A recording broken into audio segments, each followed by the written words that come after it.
Hello and welcome, or welcome back, and quite likely welcome back, because this is a part 2.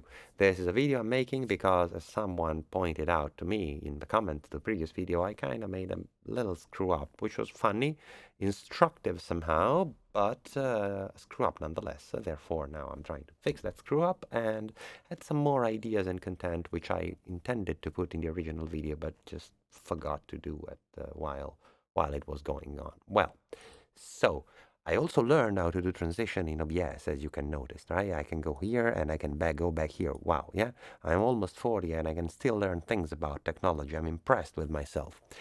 So here was the sound where we were last time, and the one in which I made the screw up here, because you see there's nothing going to this filter. My intention was to use this formant filter to create the idea of a fixed formant structure in my sound, and therefore, emulate the resonant structure of an actual mechanical thing. And I didn't send anything to this filter, so it didn't sound like anything at all.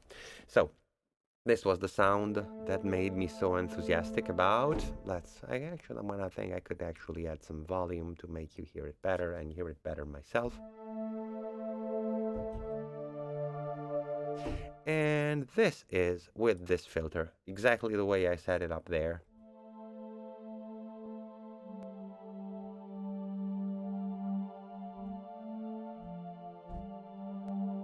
Now, I'm not really too happy with this.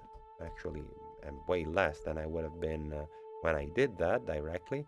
Now, the thing here is, you need to, literally tune it by ear, understand where you want it, how you want it to be.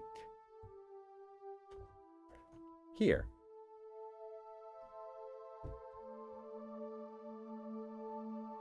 And it kind of sounds decent. Another thing I would do, which I forgot to do in the last video, is adding a little bit of key tracking.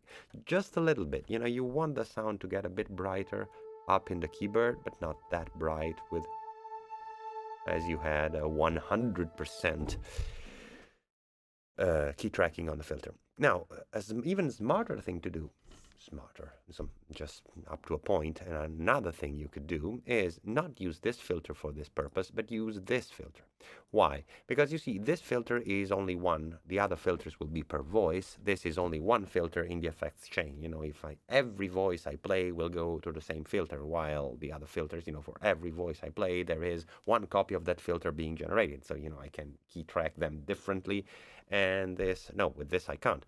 But the good news is that I don't want to, because this filter is going to be used precisely for the same purpose as that one, being the source of a fixed structure of formants. So I'm going to set it up in a way which is kind of similar to how it was in the original, well, on filter 2, as I set it up earlier. Less and completely spread, and maybe, I don't know, I'm gonna have to set it up by ear and see. Oh yeah, I got the wrong.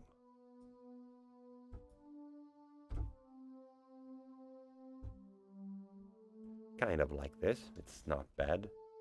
And then you wonder, why are you doing this? Well, because I want to use this other filter for a different purpose. Actually, it's even better if I turn it off. Even better. Well, it's what I wanted to do. I was screwing up again. In this case, at least, I have only one formant filter. There is little point in using two. Now, what I'm going to do with this other filter, I'm going to set it to be a comb filter.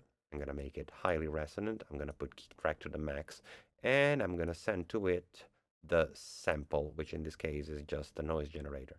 And also, you see here,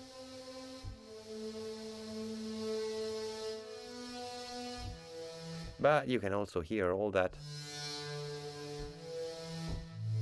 You can also hear all that high hiss, which we really don't want, which is why we're sending this to filter 1.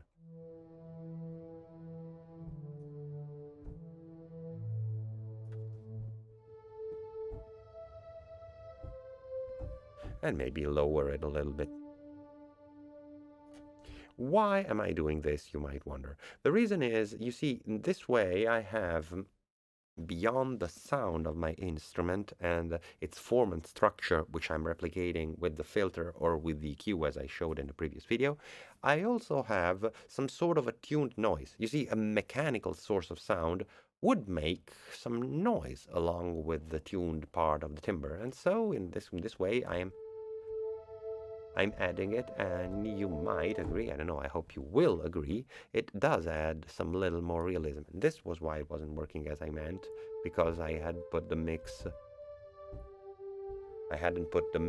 to 100% in this case. I do want it to be.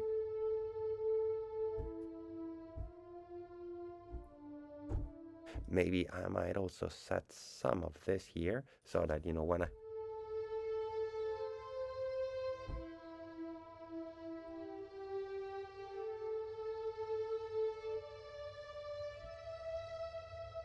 So when I open the filter with the mod wheel, I also get this little bit of an add-on effect.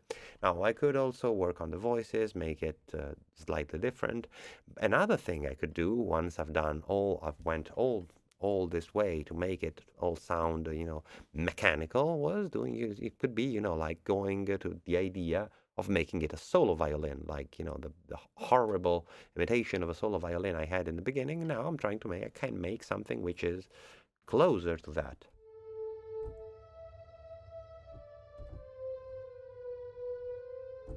There's still too much effects. There's this chorus, which makes it not so solo.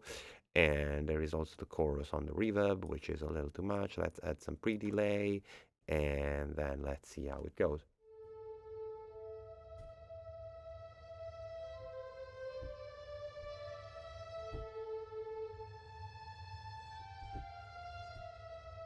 I wouldn't say it's perfect, it's amazing or anything like that, but yeah, it kind of gets closer than it did originally. And then, yeah, this was what I wanted to show you. You will see what this did when, properly set up and not just let there eating CPU power for processing nothing. Just, being there. Graphical display of a filter which is eating nothing. And now, you can see what it does and what I was trying to say in my previous video. Then, since you're here, and this means you probably watched the previous video, I could save you that little bit of my mandatory self-promotion, and therefore you probably already have subscribed, and if you haven't, you know that you should, just to make me happy to support this channel and all the things I'm trying to do here, telling you about sound design, since in particular vital. And you also know that there's going to be links to my Gumroad and to some places where to listen or to buy my music. In particular, there's going to be on my Gumroad a pack including these patches I made in the previous videos and in this one, and that EQ8 preset I used for a better approximation of the formant structures of a violin. And I can also tell you that, well, I didn't make others, but if you go on the internet and not just delve in the usual dark websites I'd better not mention, you can easily find reference sheets, to know how the resonant structure of a certain instrument or another works, which, is a sound design use of equalizers, which, usually they don't tell you this when they teach you mixing. People think, hey, mix for corrective EQing or those things. In this case, you're really using an equalizer as a sort of a filter bank or something to replicate the behavior of formant structure, and I think it's quite an interesting thing to do. This said, I can say bye, thanks for the attention, and see you soon. Probably I'm gonna make a new video with more stuff with a totally different topic this Wednesday, and probably it's gonna be about true FM, how to do real frequency modulation with Vital, as someone has asked me about that, and I don't see why not making them happy. Thank you. See you soon.